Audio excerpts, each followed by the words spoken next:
Star Plaza here in New York City. It's The Tonight Show starring Jimmy Fallon. And now, here he is, Jimmy Fallon! Hey, hey, hey,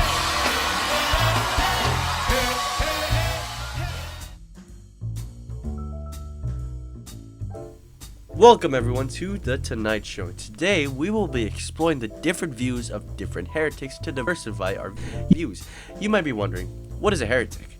Well, dear viewer, it is someone whose beliefs and opinions are contrary to the beliefs of the church and what is generally accepted by most. So tonight, we're going to be playing a game with different guests. So please, let's play The Button. Welcome to The Button, a speed dating show.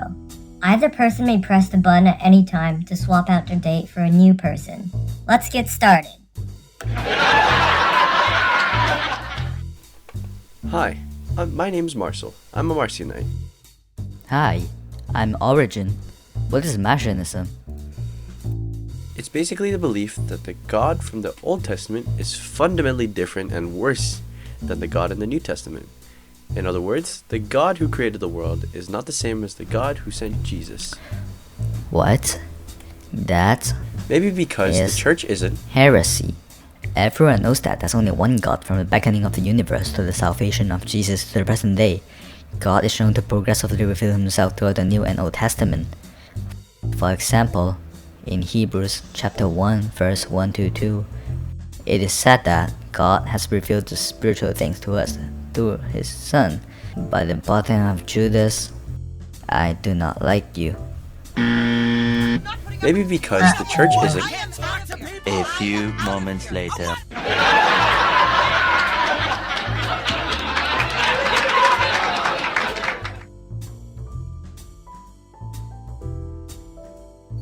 Oi, I'm Nala. Hi, I'm... Sorry, not giving anti-dual god vibes.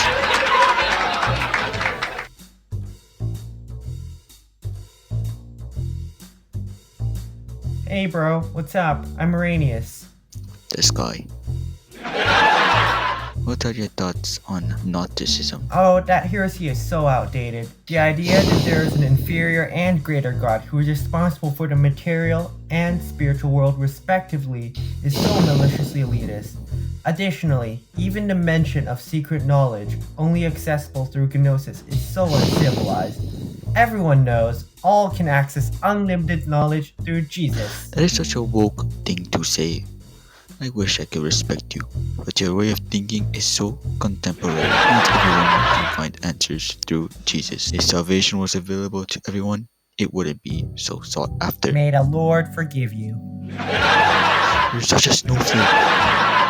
Enrique, I swear, you're not even This is listening not to good. my This is heresy, I not swear. good. Enrique, are you serious right now? Are you so... Oh my goodness, so serious.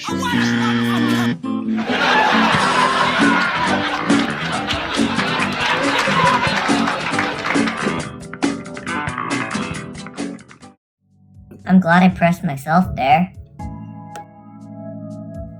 Why don't you introduce yourself? Hey, my name is Ari, and why don't you take a guess on what I believe in? Nazism? No, what the fridge, man? Sorry. I'm guessing Santa. Funny, but I believe in Arianism. Like, as in. Yep, in Arianism, the world is seen as a creation of God, but Jesus is viewed as the first and greatest of these creations, rather than being fully equal with God the Father. Oh, I thought. Never mind. Didn't you think of the Holy Trinity? Jesus did state that I and the Father are one in John chapter 10 verse 30. Also, did you not consider why we have confirmation in the church? But ultimately, Jesus. I'm not finished. Jesus is stated divine like God and also human. Tell me why we do this sign of the cross, which is Jesus' trait, but also mentions the Holy Spirit and God the Father. But tell me why Jesus would send his only son down to earth, which he knows is riddled with sin. That surely is evidence that he is less divine than him. Adding to that, he was born on a farm. So you just completely forgot about the prophetic books. You realize what you just said is blasphemy, right?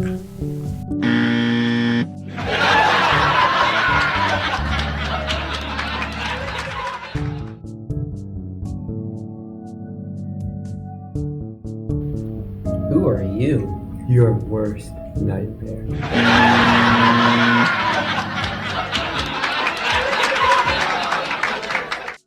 Hi, I'm Nestor. Hi, Nestor. Tell me, what's something that you believe in that you want to preach to others? Zaro, I've been thinking.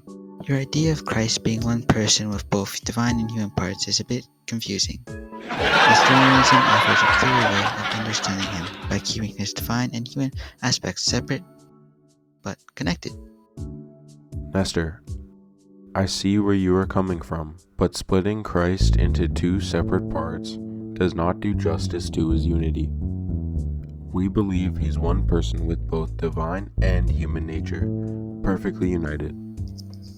I get your point, but Nestorianism isn't about divining Christ. It's about recognizing the distinctiveness of his divine and human aspects. It's like appreciating both sides of a coin without blending them together. Nestor, I'm not sure if that analogy works. Christ isn't just two sides of a coin. He's the fullness of God and humanity in one person. By emphasizing the separation, you risk losing sight of his true unity.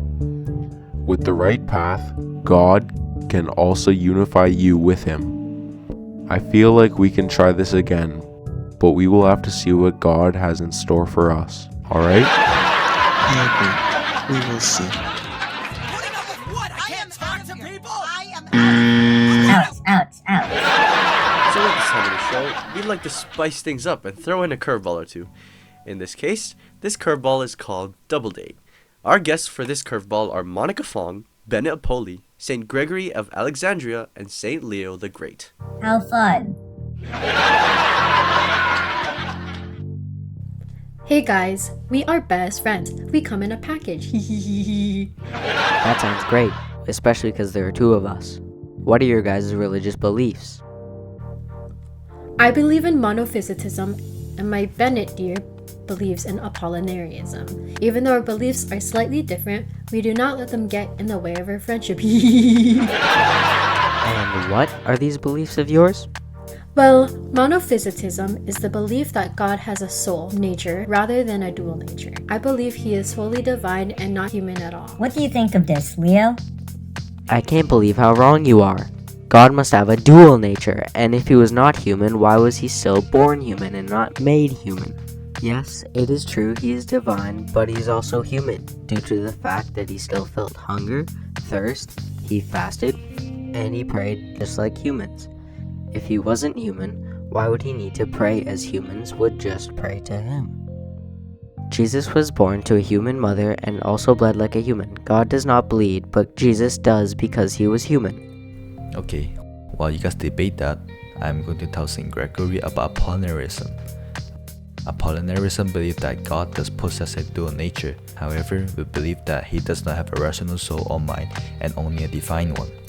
While you are right that God does have a human body, you are completely wrong that his mind is solely divine. If you really believe that Jesus has no human mind, then why have a human mother? Plus, with Mary being named the Mother of God, it proves that Jesus is still divine, but also inherits the human side from Mary, as humans need mothers. Okay, game's over. Give it up for the guest, everyone. Well, that sure was a doozy. Although these statements are beliefs, in the end, they are heretics, am I right? You know, hearing all these diverse arguments really puts into perspective how rich and sophisticated the history of the church is. I mean, if you think about it, even though all of these arguments are heresy, they help the church to find out what is truly believed and develop strong reasons why. Kind of like how prey must strengthen itself to properly avoid predators. If these heresies did not exist, I truly believe that the church and its beliefs will not be as strong as it has become today. Before we end tonight, I'd like to thank our guests for coming out tonight. Good night, everybody. Jimmy Fallon out.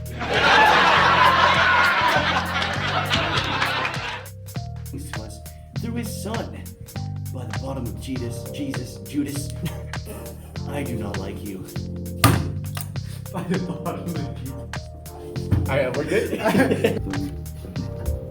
Yeah. Oh, I thought a fuck. See the signal candy. So handsome.